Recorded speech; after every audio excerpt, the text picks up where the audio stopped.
Hello students, इस video में हम कुछ इंपॉर्टेंट पॉलिटी के क्वेश्चंस की बात कर रहे हैं जिसमें से बहुत सारे एनडीए के एग्जाम्स में भी पूछे गए हैं और लास्ट में हम सोर्सेज ऑफ कॉन्स्टिट्यूशन की बात करेंगे। तो चलिए स्टार्ट करते हैं। पहला प्रश्न, संविधान सभा का गठन किस योजना के तहत किया गया था? उत्तर है कैबिनेट मिशन प्लान।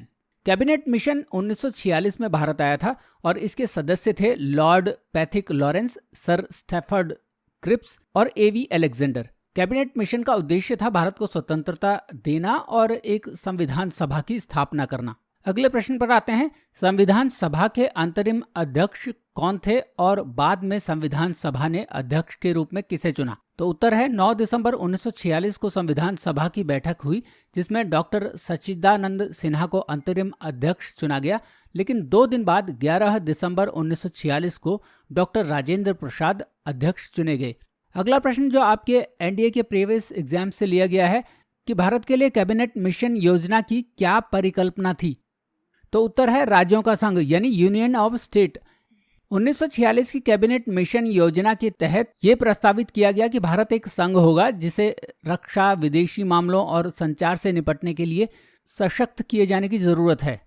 यहाँ खास बात यह है कि कैबिनेट मिशन ने अविभाजित भारत की सिफारिश की थी और उन्होंने मुस्लिम लीग की अलग पाकिस्तान की डिमांड को भी खारिज कर दिया था। अगला प्रश्न है, प्रारूप समिति या ड्राफ्टिंग कमेटी के चेयरमैन और सदस्य कौन थे? उत्तर है डॉक्टर बी.आर. अंबेडकर चेयरमैन और सदस्य थे N. Gopalaswami Ayyangar, Alladi Krishnaswami Iyer, doctor K M. Munshi, Syed Mohammad Saadulla और बी.एल. मित्तर, जिन्हें बाद में एन. माधव ने रिप्लेस कर दिया, और डॉक्टर डी.पी. खेतान, जिनकी डेथ के बाद टी.वाई. कृष्णमाचारी उनकी जगह ड्राफ्टिंग कमेटी के सदस्य बने। अगला क्वेश्चन भी बहुत इंपॉर्टेंट क्वेश्चन है और प्रीवियस ईयर एग्जाम से ही लिया गया है। भारत के संविधान को बनाने के लिए संविधान सभा की सहायता करने के लिए कौन से 2 सिविल सेवकों को इंगेज किया गया? तो उत्तर है पहला है सर बी.एन. राव और दूसरा है एस.एन. मुखर्जी। ये दोनों सिविल सर्वेंट्स थे और इन्हें इंगेज किया गया था भारत के संविधान निर्माण में सहायता के लिए।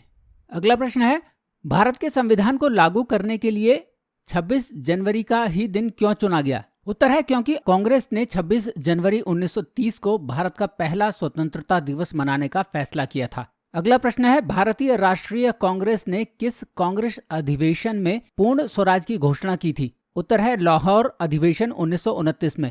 जवाहरलाल नेहरू इस अधिवेशन के अध्यक्ष थे और 31 दिसंबर 1929 को रावी नदी के तट पर लाहौर में तिरंगा फहराया गया था। ये प्रश्न भी बहुत सारे एग्जाम्स में पूछा जाता है कि भारतीय राष्ट्रीय कांग्रेस ने कब पूर्ण स्वराज की घोषणा की थी। अगला प्रश्न है, कॉन्स्टिट्यूएंट असेंबली ने किस दिन संविधान को सभा के अध्यक्ष द्वारा पारित और हस्ताक्षरित घोषित किया था?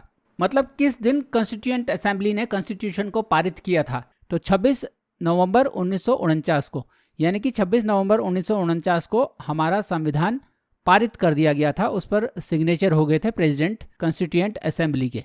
अगला प्रश्न है, संविधान सभा द्वारा राष्ट्रीय झंडा जो कि पेंगली वेंकैया द्वारा डिजाइन किया गया था उसको कब अपनाया गया? तो उत्तर है 22 जुलाई 1947 को। अगला प्रश्न है, संविधान सभा के किस सदस्य ने प्रस्ताव किया था कि भारत का राष्ट्रीय ध्वज समान अनुपात में केसरिया, सफेद और गहरे हरे रंग के हॉरिजेंटल तिरंगा होगा और जिसके केंद्र में गहरे नीले रंग का पहिया होगा? तो उत्तर है जवाहरलाल नेहरू। ये जवाहरलाल नेहरू का प्रस्ताव था। 1947 में जब भारत ने अंग्रेजों से स्वतंत्रता प्राप्त की तो डॉक्टर राजेंद्र प्रसाद की अध्यक्षता में एक समिति बनी जिसने कुछ संशोधनों के साथ कांग्रेस के झंडे को भारत का राष्ट्रीय ध्वज के रूप में अपनाने का फैसला किया। लेकिन यहाँ कांग्रेस के झंडे में एक चेंज किया गया, उसमें बीचों बीच चरखे की जगह अशोक चक्र को रख दिया गया। अगला प्रश्न है, संविधान सभा द्वारा राष्ट्रीय गीत और राष्ट्रीय गान को कब अपनाया गया? तो उत्तर है 24 जनवरी 1950। आपको पता है राष्ट्रीय गीत है वंदे मातरम जिसे बंकिम चंद्र चटर्जी ने लिखा है और राष्ट्रीय गान है जन गण मन जिसे रविंद्रनाथ टैगोर ने लिखा है। अगला प्रश्न है, संविधान के किन मुख्य प्रावधानों को तत्काल प्रभाव से यानी कि 26 नवंबर 1949 को स्वीकार कर लिया गया? तो उत्तर है नागरिकता, चुनाव, अंतरिम संसद से संबंधित जो भी प्रावधान थे उन्हें 26 नवंबर 1949 को ही लागू कर दिया गया था और 2015 से 26 नवंबर को नेशनल कॉन्स्टिट्यूशन डे या नेशनल लॉ डे के रूप में भी मनाया जा रहा है। अगला प्रश्न है, भारत ने किस देश के संविधान से प्रस्तावना के प्रावधान को स्वीकार किया है? तो उत्तर है अमेरिका। हमारे संविधान में जो प्रियम्बल है उसे हमने यूएसए के कॉन्स्टिट्यूशन से लिया है। अगला प्रश्न है, भारत के संविधान की प्रस्तावना में समाजवादी, धर्मनिरपेक्ष, अखंडता यानी कि सोशलिस्ट, सेकुलर और इंटेग्रिटी वर्ड्स को किस कॉन्स्टिट्यूशनल अमेंडमेंट से भारत की प्रस्तावना में ऐड किया गया है? तो उत्तर है 1976 का 42nd संशोधन। 42nd अमेंडमेंट से ही फंडामेंटल ड्यूटीज को कॉन्स्टिट्यूशन में ऐड किया गया। 42nd कॉन्स्टिट्यूशनल अमेंडमेंट को मिनी कॉन्स्टिट्यूशन भी कहा जाता है। इस अमेंडमेंट ने लोकसभा के टेन्योर और स्टेट लेजिस्लेटिव असेंबलीज के टेन्योर को 5 से बढ़ाकर 6 साल कर दिया गया था। हालांकि 44th अमेंडमेंट में इनको वापस 5 साल कर दिया गया। अगला प्रश्न है, भारत के किस पूर्व प्रधानमंत्री की समाधि को सदैव अटल के नाम से जाना जाता है? उत्तर है अटल बिहारी वाजपेयी की समाधि को। यहाँ मैं कुछ और पूर्व राजनेताओं की समाधियों के नाम भी आपको बता देना चाहूंगा। महात्मा गांधी की समाधि को कहते हैं राजघाट, लाल बहादुर शास्त्री की समाधि को कहते हैं विजय घाट, जवाहरलाल नेहरू की समाधि को शांतिवन का नाम दिया गया है, इंदिरा गांधी की समाधि को शक्ति स्थल के नाम से पुकारा जाता है, राजीव गांधी की समाधि को नाम दिया गया है वीर भूमि, किसान घाट चौधरी चरण सिंह की समाधि को कहते हैं और अभय घाट मोरारजी भाई देसाई के समाधि को कहते हैं। मोरारजी देसाई भारत के सबसे एजेड प्राइम मिनिस्टर थे। 81 साल के थे जब वो प्राइम मिनिस्टर बने और उन्हें पाकिस्तान का सर्वोच्च नागरिक सम्मान निशाने पाकिस्तान भी दिया गया है। अगला प्रश्न है, संविधान के किस अनुच्छेद में सर्वोच्च न्यायालय की स्थापना का प्रावधान है? उत्तर है अनुच्छेद 124। अनुच्छेद 124 भारत के सर्वोच्च न्यायालय की स्थापना और संविधान का प्रावधान करता है। इसके तहत भारत की सुप्रीम कोर्ट में कुल 34 जजेस होंगे, जिसमें कि एक चीफ जस्टिस होंगे और उनकी उम्र 65 साल तक होगी और वो राष्ट्रपति द्वारा नियुक्त किए जाएंगे। अगला प्रश्न है, कौन उत्तर पूर्वी परिषद या नॉर्थ ईस्टर्न काउंसिल का एक्स ऑफिशियो चेयरमैन होता है? उत्तर है केंद्रीय गृह मंत्री एक्स ऑफिशियो चेयरमैन होते हैं और राज्य मंत्री स्वतंत्र प्रभार डिपार्टमेंट ऑफ एनईआर परिषद के वाइस चेयरमैन होते हैं। यहाँ मैं आपको ये भी बता दूं कि उत्तर पूर्वी परिषद जो एनईसी है वो उत्तर पूर्वी परिषद अधिनियम 1971 के तहत एक वैधानिक सलाहकार निकाय है जो 7 नवंबर 1972 को बनी थी। इसका हेडक्वार्टर शिलोंग में है और इसके सदस्य हैं 8 पूर्वोत्तर राज्य अरुणाचल प्रदेश, असम, मणिपुर, मेघालय, मिजोरम, नागालैंड, त्रिपुरा और सिक्किम। इन स्टेट्स के राज्यपाल और मुख्यमंत्री अपने अपने प्रदेशों का प्रतिनिधित्व करते हैं। सिक्किम को इस काउंसिल में 2002 में जोड़ा गया था और ये काउंसिल नॉर्थ ईस्टर्न स्टेट्स के डेवलपमेंट के लिए काम करती है। अगला प्रश्न है, भारत के संविधान के अनुच्छेद 352 में कौन से प्रावधान निहित हैं? उत्तर है नेशनल इमरजेंसी। अनुच्छेद 352 के तहत यदि राष्ट्रपति को लगता है कि भारत या भारत के किसी भी हिस्से की सुरक्षा को युद्ध या बाहरी आक्रमण या सशस्त्र विद्रोह से खतरा है तो वो इमरजेंसी लगा सकता है। इसी के साथ 2 और प्रावधान जुड़े हुए हैं भारतीय कॉन्स्टिट्यूशन में। आर्टिकल 356 जो कि संवैधानिक तंत्र की विफलता में राष्ट्रपति शासन को लगाने की बात कहता है। आर्टिकल 360 वित्तीय आपातकाल या फाइनेंशियल इमरजेंसी लगाने के सिलसिले में है। आज तक भारत में कभी भी वित्तीय आपातकाल नहीं लगा है। ये भी प्रश्न कई बार पूछा जाता है कि कितनी बार भारत में वित्तीय आपातकाल लगा है, तो उत्तर एक बार भी नहीं होता है। अगला प्रश्न है, भारत में लोकसभा में कितने सदस्य मनोनीत होते हैं? उत्तर है कोई भी मनोनीत नहीं होता। 1952 से 2020 तक ये प्रावधान था कि राष्ट्रपति एंग्लो इंडियन सोसाइटी के 2 लोगों को लोकसभा में मनोनीत कर सकता है, लेकिन जनवरी 2020 में 104वें संविधान संशोधन द्वारा इसे समाप्त कर दिया गया। और आपको पता ही है राज्यसभा में 12 लोगों को नॉमिनेट किया जा सकता है। अगला प्रश्न है, लोकसभा अध्यक्ष अपना इस्तीफा किसे सौंपेंगे? तो उत्तर है लोकसभा के अध्यक्ष लोकसभा के उपाध्यक्ष को अपना इस्तीफा सौंप सकते हैं। लोकसभा स्पीकर जो होता है वो लोकसभा का अध्यक्ष होता है और लोकसभा स्पीकर कैबिनेट मिनिस्टर के रैंक का ही होता है और लोकसभा के उपाध्यक्ष को भी लोकसभा के सदस्य ही चुनते हैं। अगला प्रश्न है, यदि कोई विवाद उत्पन्न होता है तो कौन प्रमाणित करता है कि विधेयक धन विधेयक है या नहीं, और किसी विधेयक को कब धन विधेयक कहा जा सकता है? उत्तर है विवाद की स्थिति में लोकसभा अध्यक्ष ये निर्णय लेते हैं कि क्या ये धन विधेयक है या नहीं। संविधान का अनुच्छेद 110 के तहत धन विधेयक का वर्णन किया गया है और कोई भी विधेयक मनी बिल तब कहलाता है जब उसमें किसी भी टैक्स को इम्पोज करने, उसको अबोलिश करने या उसको रेगुलेट करने की बात कही हो, या गवर्नमेंट की बोरोइंग को रेगुलेट करने की बात कही हो, या कंसोलिडेटेड फंड या कंटिजेंसी फंड के बारे में कोई बात हो। मनी बिल को केवल लोकसभा में इंट्रोड्यूस किया जा सकता है और राज्यसभा उसको संशोधित नहीं कर सकती। मनी बिल के लिए प्रेसिडेंट की प्रायर अप्रूवल भी जरूरी होती है। अगला प्रश्न है, भारत के चुनाव के अधीक्षण, निर्देशन और नियंत्रण यानी सुपरिटेंडेंस, डायरेक्शन और कंट्रोल ऑफ इलेक्शंस के लिए कौन जिम्मेदार है? उत्तर है इलेक्शन कमीशन या चुनाव आयोग। भारतीय कॉन्स्टिट्यूशन का आर्टिकल 324 चुनाव आयोग की गठन की बात करता है। अगला प्रश्न है, किसी राजनीतिक दल को राष्ट्रीय दल घोषित करने के लिए क्या शर्तें हैं? तो 3 शर्तें होती हैं बेसिकली। तो पहली कंडीशन है, या तो वो लोकसभा चुनाव में किसी भी राज्य या किसी भी 3-4 राज्यों से 4 सीटें हासिल कर ले, या फिर 4 या अधिक राज्यों में 6% वोट हासिल कर ले। दूसरी कंडीशन होती है, एक पार्टी को कम से कम 3 अलग अलग राज्यों से लोकसभा में 2% सीटें जीतनी होती हैं। और तीसरी कंडीशन होती है, एक पार्टी को 4 राज्यों में राज्य पार्टी के रूप में मान्यता मिली हो, तो इन्हीं के बाद उसे एक राष्ट्रीय दल घोषित किया जा सकता है। और इसकी घोषणा कौन करता है? इलेक्शन कमीशन ऑफ इंडिया करता है। अगला प्रश्न है, लोकपाल संस्था के निर्माण की सिफारिश सबसे पहले किसके द्वारा की गई थी? उत्तर है 1966 में एडमिनिस्ट्रेटिव रिफॉर्म्स कमीशन सेटअप किया गया था। उसने रिकमेंड किया था कि लोकपाल सेंटर में और लोकायुक्त स्टेट्स में नियुक्त किए जाने चाहिए। इस नियुक्ति का मुख्य उद्देश्य था करप्शन पर लगाम लगाना। अगला प्रश्न बहुत इंपॉर्टेंट प्रश्न है और ये बहुत सारे एग्जाम्स में आता है कि कौन संसद के दोनों सदनों की बैठकों में शामिल हो सकता है जबकि वो किसी भी सदन का सदस्य नहीं होता? उत्तर है अटॉर्नी जनरल ऑफ इंडिया या भारत के महान्यायवादी। अटॉर्नी जनरल के पास राइट है कि वो किसी भी सदन में अपनी बात कहने के लिए आ सकते हैं और वो पार्लियामेंट की ज्वाइंट सिटिंग को भी एड्रेस कर सकते हैं। अगला प्रश्न है, भारत के कंट्रोलर एंड ऑडिटर जनरल यानी कि नियंत्रक और महालेखा परीक्षक किस संसदीय समिति की बैठक में भाग ले सकते हैं?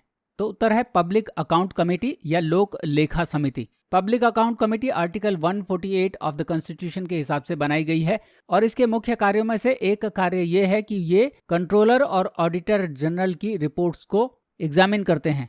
अगला प्रश्न है, भारत के नागरिकों के पास कौन सा मौलिक अधिकार नहीं है? उत्तर है right to property. Right to property पहले फंडामेंटल राइट ही था, लेकिन 1978 के 44th कॉन्स्टिट्यूशनल अमेंडमेंट के बाद इसे लीगल राइट बना दिया गया। पहले राइट टू प्रॉपर्टी का वर्णन आर्टिकल 19(1)(f) और आर्टिकल 31 में था, जिसे बाद में रिपील कर दिया गया और अब right to property article 300A में रखा गया है। इन क्वेश्चंस के अलावा एक मेन चीज है जो है सोर्सेज ऑफ आवर कॉन्स्टिट्यूशन, जिन पर हमेशा सवाल पूछे जाते हैं। तो मैं इन सोर्सेज को क्वेश्चन फॉर्म में नहीं रख रहा हूं और इन्हें वैसे ही एक्सप्लेन कर रहा हूं और इनको याद करने का सबसे सरल तरीका है कि आप इनको बार बार सुनते रहें और अपने दोस्तों में डिस्कस करते रहें। सबसे पहले लेते हैं अमेरिका को। अमेरिका से हमने रिटन कॉन्स्टिट्यूशन का कंसेप्ट लिया है, मतलब हमारा कॉन्स्टिट्यूशन जो है सबसे लेंथीएस्ट कॉन्स्टिट्यूशन है और रिटन कॉन्स्टिट्यूशन है। तो ये हमने लिया है अमेरिकन कॉन्स्टिट्यूशन से। हमें सभी लोगों को फंडामेंटल राइट्स मिले हुए हैं जो हमारे कॉन्स्टिट्यूशन के पार्ट 3 में है। ये फंडामेंटल राइट्स का कॉन्सेप्ट भी हमने यूएसए से लिया है।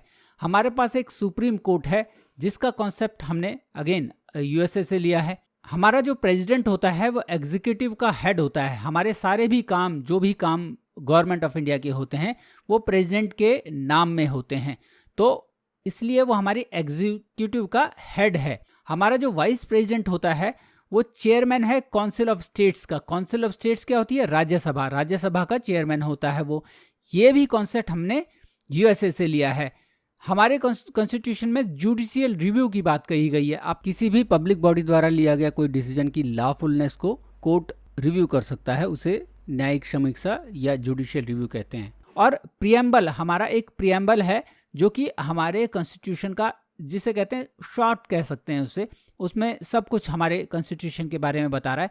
तो वो प्रियम्बल का जो कॉन्सेप्ट है वो भी हमने यूएसए से लिया है। तो मेन चीजें यही हमने यूएसए से ली हैं। अब दूसरे देश की तरफ आते हैं, ये है इंग्लैंड। इंग्लैंड से जो हमारी पार्लियामेंट्री सिस्टम है, पार्लियामेंट में क्या होना चाहिए, कैसे काम चलना है, वो सारी पार्लियामेंट्री सिस्टम जो है हमने इंग्लैंड से लिया है।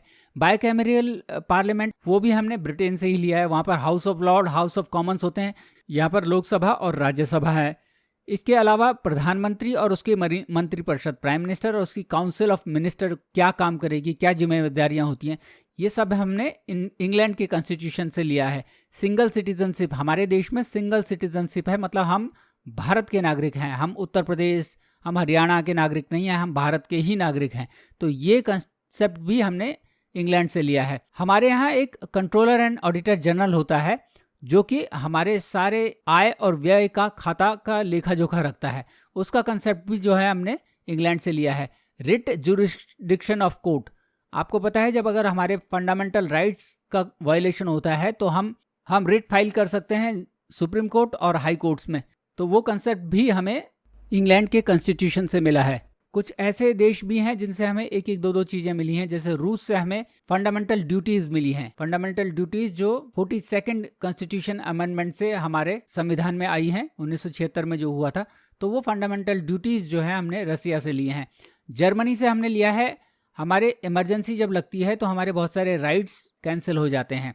तो वो राइट्स, वो क्या क्या रिस्ट्रिक्शंस होंगी, वो हमने जर्मनी से ली हैं। दक्षिण अफ्रीका से हमने सिर्फ 2 चीज़ें ली हैं। एक कॉन्स्टिट्यूशनल अमेंडमेंट कैसे होगा, एक पार्ट उसका कॉन्स्टिट्यूशनल अमेंडमेंट का, और दूसरा राज्यसभा के मेंबर्स का चुनाव कैसे होगा, वो भी हमने दक्षिण अफ्रीका से यानी साउथ अफ्रीका से लिया है। हमारे कॉन्स्टिट्यूशन में directive principle of state policy भी हैं, राज्य के नीति निर्देशक सिद्धांत, कैसे राज्य काम करेगा, कैसे वेलफेयर के लिए, अपने लोगों के वेलफेयर के लिए काम करेगा।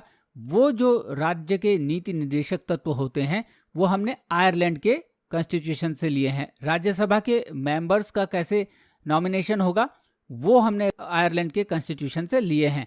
और राष्ट्रपति चुनाव कैसे होगा, राष्ट्रपति के चुनाव की विधि जो होती है वो दूसरी होती है, वो डायरेक्ट इलेक्शन नहीं होता। तो वो जो मेथड है वो हमने आयरलैंड के कॉन्स्टिट्यूशन से लिया है।